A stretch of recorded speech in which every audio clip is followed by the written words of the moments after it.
যেটা প্রমোশন সেটা এইটাতে এরকম হবে না, মোটা ফেব্রিক আছে। এটার মেইন যে প্রবলেমটা হবে সেটা হলো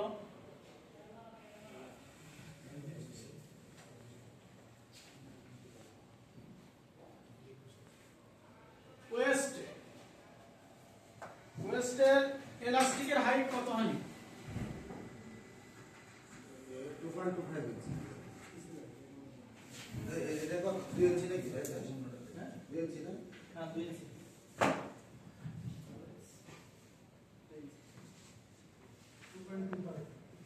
না 2 ইঞ্চি স্যার। ইলাস্টিকের হাইট 2 ইঞ্চি। আপনার ওয়েস্টের মেজারমেন্ট কতখানি? 2 ইঞ্চি। 2 ইঞ্চি। কিভাবে করবেন? সবসময় কোণটা বেশি থাকে। হ্যাঁ, আপনার ইলাস্টিক 2 ইঞ্চি, ওয়েস্ট গুলো আপনাকে বানাইতে হবে 2 ইঞ্চি। কিভাবে করবেন? এলাস্টিক বেশি ছিল মেজারমেন্ট করে নেব ফিনিশ করে।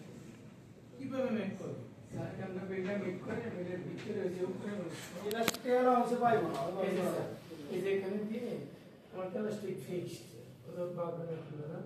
ফার্স্ট স্টার্ট দিয়ে করার পরে জাস্ট আমরা নিডল আর প্লাস্টিকের শেষ প্রান্তে আটকান দেবো। এখান থেকে নিডলে মেক করে দেবো। তাহলে ওয়েস্ট কমে যাবে না? না আপনি যতখানি ইলাস্টিক এর সাথে অ্যাড করবেন, এটা সিনে যতখানি কভার করবেন ততখানি ইলাস্টিক কি হবে? শর্ট হবে। আমি ওর সাথে কভার করবো না। কভার তো আপনাকে ইলাস্টিকটা স্টিচ পাইতে হবে। ইলাস্টিক এই যে মানে বইটা হবে না। তাহলে তো মাইনাস হবে স্যার। ইলাস্টিক পায় না। জি। তাহলে এর যখন আপনি স্টিচিং এ ইলাস্টিক ধরাইবেন তখন যেটুকু ধরবে আপনি তো 180 এর নিচে ইলাস্টিক ধরাইতে পারবেন না, 160 তে পারবেন না।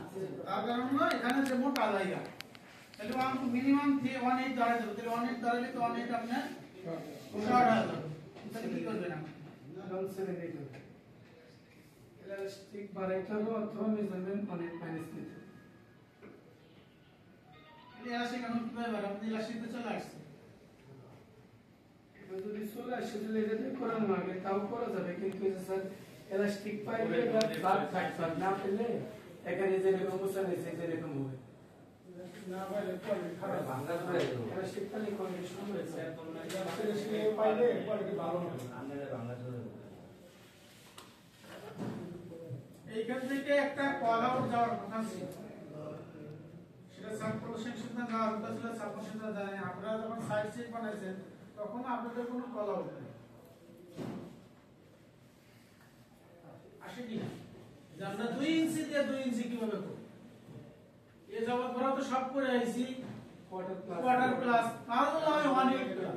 তাহলে এটা 2 ইঞ্চি দিয়ে 2 ইঞ্চি কিভাবে কভার করব? এটা কোনদিনও পসিবল না।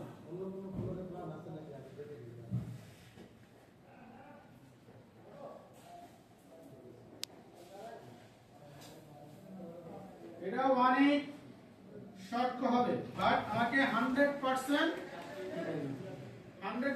ইভেন তো হবে। 100% ইলাস্টিক ওয়েস্টের সাথে জয়েন্টে থাকতে হবে। 100% কোথাও যেন কোনোভাবে ই না হয়। যে এক পিস গার্মেন্টস দেখেন,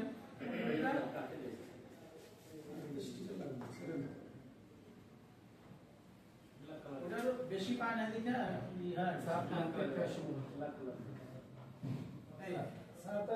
এটা যখন ইলাস্টিক চাপ আছে কি হয়েছে? ইলাস্টিক তখন ভিতরে ফোল্ড হয়ে গেছে।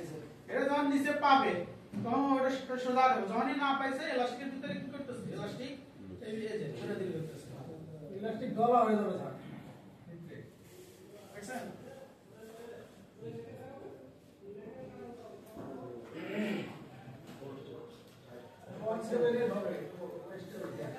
ওয়েস্ট 180 শর্ট দিবেন, আবার 14 শর্ট দেওয়া যাবে না, 180 শর্ট হবে।